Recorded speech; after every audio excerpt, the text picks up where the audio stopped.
साल में गिफ्ट फराक देबोगे, नया साल में लड़की फराक देबोगे, नया साल में।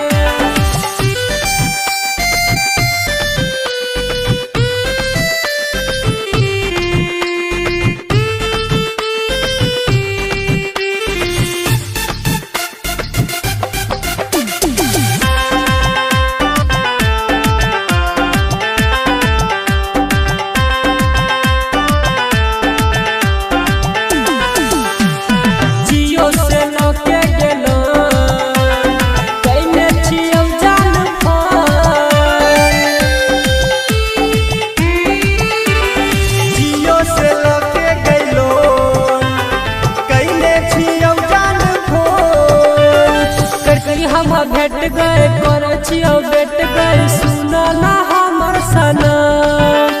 आ कबही तो इंडिया संगे पाक देबोगे, कहबी त इंडिया संगे पाक देबोगे, नया साल में